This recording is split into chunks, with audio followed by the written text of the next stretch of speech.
Now total variable cost और variable cost. Now अभी हमने क्या सोचा था, एक्चुअली क्या बताया था मैंने थोड़ी देर पहले, कि जब भी आप पढ़ो तो इसकी जो हेडिंग होती है उसी को पढ़ के हम बहुत सारी चीज़ें डिड्यूस कर सकते हैं। Total variable cost, something that can very, very means change. Okay, so variable cost is something that keeps on changing. You can change that cost. Okay, so that is what we are going to read here. So but remember, यहाँ से नाम से ही देख लेना variable cost, तो variable cost वो cost होगा तो हम वेरिएबल फैक्टर्स में इनकर करेंगे। वेरिएबल फैक्टर्स आपके कौन कौन होंगे यहाँ पे वो भी लिखा है। Okay, so I am moving a little bit faster which I should not, so I will not. Okay, so variable cost, costs that vary directly. Costs that vary directly with the level of output. Now costs that vary directly with the level of output. So for example, आपका output बढ़ रहा है, ठीक है, तो यहाँ पे output बढ़ रहा है मतलब प्रोडक्शन बढ़ रहा है। प्रोडक्शन के लिए आपको बहुत सारे फैक्टर्स भी लगेंगे, तो आपका कॉस्ट भी बढ़ रहा है, क्योंकि आपको उन फैक्टर्स को भी तो पे करना पड़ेगा, फैक्टर पेमेंट करनी पड़ेगी कि नहीं, बिकॉज अगर नहीं करेंगे तो why will these people work for you, right.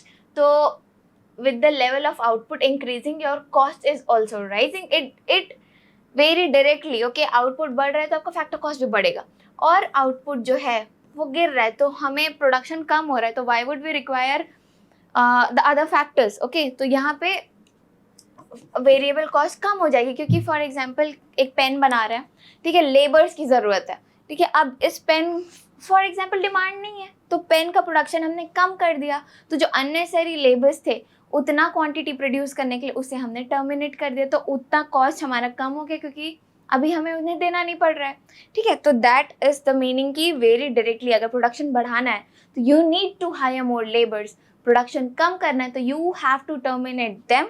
उसके बाद उसका मतलब होता है कि it varies directly with the level of output. So first line you know ना कि इसमें बहुत सारा there are hidden meanings in these 4 lines. Okay, so costs that vary directly with the level of output.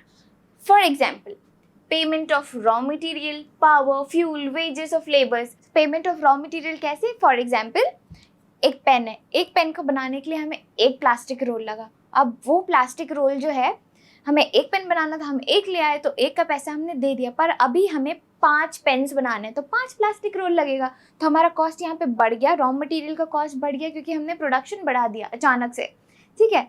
अब हमें अब उतना 5 pen की ज़रूरत नहीं है, तो हमने 5 पेन का प्रोडक्शन नहीं बढ़ाया, मतलब रॉ मटेरियल का जो कॉस्ट था, जो हमें लगता था उस 5 प्लास्टिक रोल को खरीदने के लिए, अब वो हमें नहीं लग रहा है, ठीक है।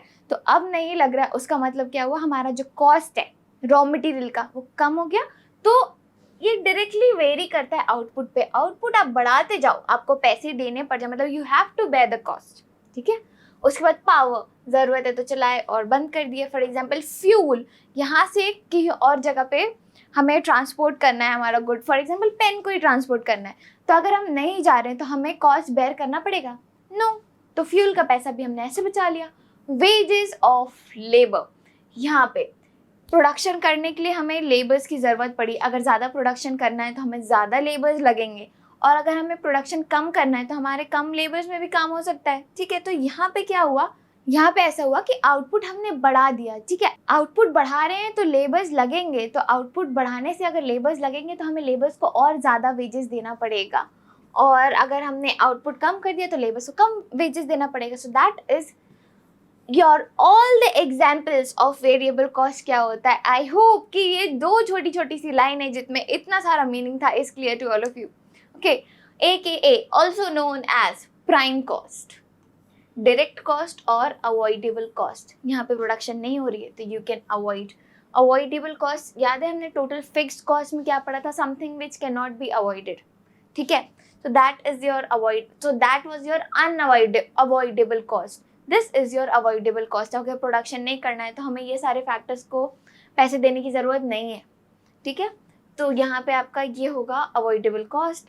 Such costs are incurred till there is production. Now by now you all know कि क्या हो रहा है. Basically production बढ़ रहा है तो हमारी cost बढ़ रही है, और production कम हो रहा है तो cost कम हो रही है. That means it is directly related to your output, and we will be understanding it with what? We will be understanding it with a schedule and a diagram.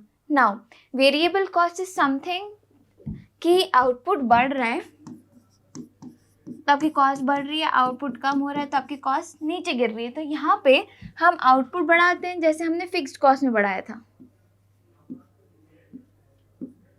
6. ठीक है, तो यहाँ पे your output is what? Increasing. अब output बढ़ रहा है तो आपकी कॉस्ट क्या होगी? वेरिएबल फैक्टर्स की. You would require more variable factors and you have to pay them the cost, you have to bear the cost of it also. तो यहाँ पे वो आ जाएगा यहाँ पे.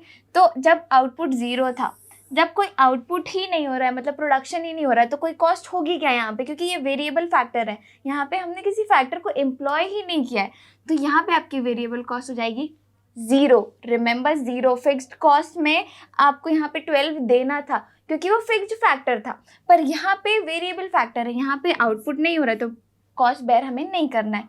सेकेंड थिंग, अब आउटपुट बढ़ गया 1 यूनिट से, तो हम यहाँ पे सिर्फ एक मतलब फॉर एग्जाम्पल, सिर्फ एग्जाम्पल के लिए, just for you all to understand, हम रैंडम नंबर्स लेंगे, उसके बाद हम समझेंगे कि वेरिएबल कॉस्ट में क्या क्या आ रहा है. ओके, उसके बाद सब आउटपुट बढ़ गया. तो फॉर एग्जाम्पल हमने टीवीसी कितना ले लिया? 6 ले लिया. उसके बाद सेकेंड थिंग, अब आउटपुट 2 यूनिट हो गया. टीवीसी हमने ले लिया 10, 3 हो गया, तो यहाँ पे ले लो 15. उसके बाद यहाँ पे ले लो 18.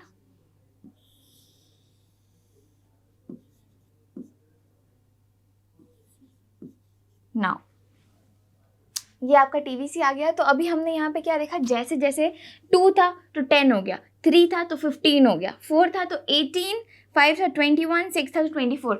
यहाँ पे इट इज़ राइजिंग. और वैसे ही अगर आप कम करते जाओगे, अगर हम इसको रिवर्स भी पढ़ के देखेंगे तो जैसे जैसे आउटपुट कम हो रहा है वैसे वैसे जो आपका वेरिएबल फैक्टर है वो कम हो रहा है, और जब आउटपुट हो ही नहीं रहा है तो आपका वेरिएबल कॉस्ट हो जा रहा है zero.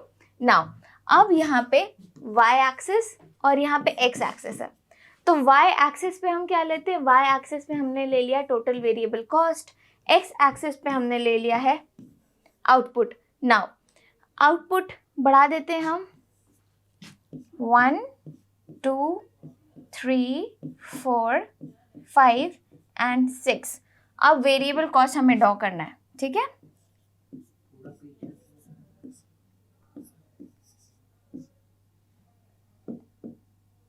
we need to erase this. We'll write it here. This is your TVC.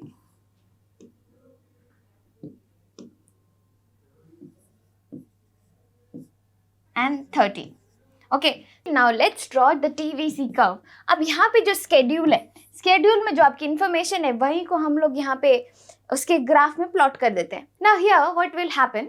When your output is increasing from 1, 2, 3, 4, 5, 6, it is increasing, right? 2, 6, 0, 6, 10, 15, 18, 21, 24. Now your TVC will somewhat shape like this, like an inverted S. Okay, it will shape like this. If you want to plot it with these numbers, you can always plot it. You'll get a graph like this, but without numbers it will look like an inverse S shape. And this inverse S shape is because of the law of variable proportions. The inverse S shape of TVC is because of the law of variable proportions.